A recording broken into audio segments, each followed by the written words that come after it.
मैंने कल एक वीडियो देखी और शायद वो वीडियो किसी एथीस्ट ने कोई एथीस्ट जर्नलिस्ट है, उसने वो वीडियो बनाई है और उसमें उसने ये मौजू उठाया है कि मुसलमान औरतें मस्जिद में जा सकती हैं या नहीं। तो इस ताल्लुक से मसला बिल्कुल वाज़ेह है। यानी सबसे पहले तो हमें ये समझना चाहिए कि उसकी नीयत क्या है। यानी उसने ये जो वीडियो बनाई है, वो क्यों बनाई है? पूरा एक शो उसने किया है। उसका जो उन्वान है वो है धर्म संकट। यानी गोया के मजहब जो है वो प्रॉब्लम में है, संकट में है और अब उसकी इस्लाह की जानी चाहिए, उसको इसमें रिफॉर्म लाना चाहिए। और उसने आखिर में यही कहा है कि जो रिफॉर्म आता है वो विद इन आता है, यानी अपने यानी कम्युनिटी खुद रिफॉर्म करे तो फिर वो मजहब। यहां पर समझने वाली बात यह है कि उसने कुरान से या हदीस से कहीं से ये साबित नहीं किया कि औरतों का मस्जिद में जाना या ना जाना, ये इस्लाम में इसकी क्या हैसियत है।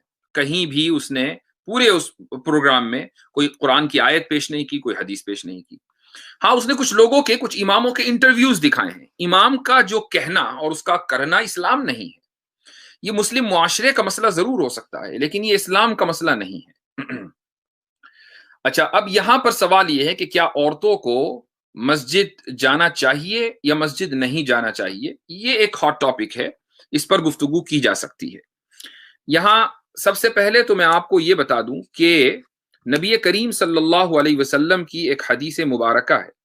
आप उसमें फरमाते हैं कि ला तमनाउ इमा अल्लाहि अनिल मसाजिद, के अल्लाह की बंदियों को मस्जिदों से न रोको। ये आप सल्लल्लाहु अलैहि वसल्लम का हुक्म है कि उनको रोकना नहीं है। वो मस्जिद में आना चाहें तो आ सकती हैं।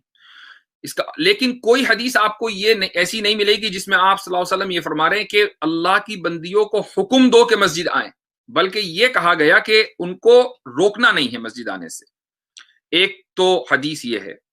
दूसरी तरफ हजरत आयशा रदी अल्लाह अन्हा, जो सब जानते हैं उम्मुल मुमिनीन है, एक औरत होने के नाते उनकी बात में जितना वजन होगा वो किसी मर्द की बात में जो नबी नहीं है उसमें शायद इतना वजन ना हो, खुसूसन जब मसला औरतों का हो। और फिर जब दीन का मसला हो और हजरत आयशा रदी अल्लाह अन्हा मौजूद हो तो हजरत आयशा की बात में वैसे भी वजन पैदा होता है। तो हजरत आयशा रदी अल्लाह अन्हा ये फरमाती हैं कि नबी करीम सल्लल्लाहु अलैहि वसल्लम अगर इस दौर में होते, और हजरत आयशा कुछ हमारे दौर में नहीं थी बल्कि नबी करीम सल्लल्लाहु अलैहि वसल्लम की वफात के बाद हजरत आयशा ये फरमा रही हैं कि इस दौर में अगर नबी करीम सल्लल्लाहु अलैहि वसल्लम होते तो औरतों को मस्जिद में जाने से रोक देते, लेकिन बहरहाल रोका नहीं, ये अपनी जगह है। तो अब सवाल ये होता है कि मस्जिद में जाना चाहिए या नहीं जाना चाहिए। तो इसका जवाब ये है कि हम मस्जिद में क्यों जाते हैं। हम मस्जिद में जाते हैं अल्लाह की इबादत करने के लिए। अच्छा, अल्लाह की इबादत क्यों करते हैं? ताकि हमें सवाब मिले। तो अब अल्लाह हमें जहां सवाब ज्यादा देगा हम वहां इबादत करेंगे, और जहां सवाब कम मिलेगा वहां हम मजबूरी में जाएंगे। कोई वैसे ही जरूरत होगी तो चले जाएंगे, लेकिन शौक में नहीं जाएंगे। शौक तो जब होगा ना जब हमें सवाब ज्यादा मिलेगा। उसकी एक मिसाल ले लीजिए आप। उसकी मिसाल ये है कि जब हम हरम में जाते हैं तो एक नमाज का हमको सवाब मिलता है 1 लाख नमाजों के बकदर। गोया कि हमने एक वक्त में 1 लाख नमाजें पढ़ ली, इतना सवाब मिलता है। लेकिन जब हज के दिनों में एक हाजी 8 जिलहिज्जा की तारीख को मक्का में मौजूद हो तो वहां पर हुक्म यह है कि नहीं, मक्का छोड़ो, अब कहां जाना है, अब मीना जाना है। तो मीना में कोई ये कह सकता है कि भाई मैं यहाँ जोहर की नमाज, फिर असर की नमाज, फिर मगरिब की नमाज, फिर इशा की, और अगले दिन 9 तारीख की फजर की नमाज मुझको यहाँ इस खुले मैदान में या टेंट के अंदर पढ़नी है, जबकि हरम सिर्फ 3 मील दूर है। मैं सारी नमाजें वहां पढ़ सकता हूँ ताकि मुझको सवाब वहां ज्यादा मिले। एक नमाज 1 लाख नमाजों के बराबर मुझको सवाब मिलना चाहिए। ये लॉजिक उसकी नहीं चलेगी, चूंकि अल्लाह ताला का ये हुक्म है रसूलुल्लाह सल्लल्लाहु अलैहि वसल्लम की सुन्नत के जरिए कि अब नमाजें मीना में पढ़नी है। उसके बाद जब 9 तारीख हो जाए तो मीना को भी छोड़ देना है और अरफात में जाना है। वहां तो वो शायद बहुत से लोगों को टेंट भी मैसर नहीं होगा। तो ये हम जगह की तब्दीली क्यों कर रहे हैं? ताकि हमें सवाब ज्यादा मिले।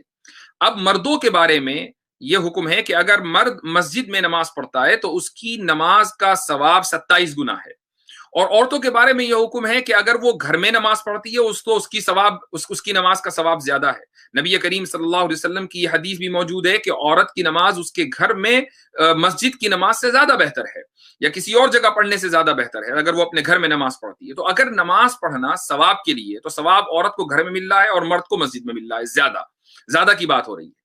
اس لیے افضل یہی ہے کہ عورت گھر میں نماز پڑھے اور مرد مسجد میں نماز پڑھے۔ لیکن اگر مان لیں عورت کسی سفر میں ہے یا بازار میں ہے یا کسی جگہ جا رہی ہے، نماز کا وقت ہو گیا، تو مسجدوں میں پھر اس کی گنجائش ہونی چاہیے، خصوصاً وہ مسجدیں جو راستے میں ہیں، کہ عورتوں کو اکوموڈیٹ کیا جا سکے۔ تو بر صغیر میں، انڈیا، پاکستان، بنگلہ دیش میں جو مسئلہ ہے وہ دراصل یہ معاشرے کا مسئلہ ہے۔ ہم یہ سمجھ کر بیٹھے ہیں کہ عورت کا مسجد میں آنا حرام ہے، حالانکہ ایسا نہیں ہے۔ اس کی گنجائش بہت سی مسجدوں میں نہیں ہے، اور اب بہت ساری مسجدیں شہروں کے اندر ایسی بننے لگی ہیں، دہلی میں آپ چلے جائیں، بمبئی میں آپ چلے جائیں، اور بڑے شہروں کے اندر، کہ جہاں جگہ زیادہ ہے اس اعتبار سے کہ اس میں ایک سیکشن مردوں کا بھی ہے اور ایک سیکشن عورتوں کا بھی ہے۔ تو ایسی صورت میں کہ جب عورتیں مسجدوں میں آنا چاہیں تو وہ آ سکتی ہیں۔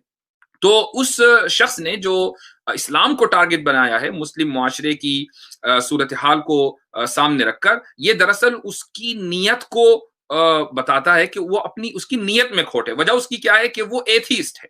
اگر وہ ریفارمر ہوتا اور ایک مسلمان صحافی ہونے کی حیثیت سے وہ یہ کہتا کہ بھئی یہ ہمارے یہاں معاشرتی گڑبڑی ہے، اس کو صحیح کرنا چاہیے، تو ہم مان لیتے۔ لیکن ایک ایتھیسٹ جب یہ بات کرے گا تو اس کی نیت اسلام کے اوپر حملہ کرنا ہوگا، نہ کہ مسلم معاشرے کی کسی خرابی کو میں ریفارم لانا۔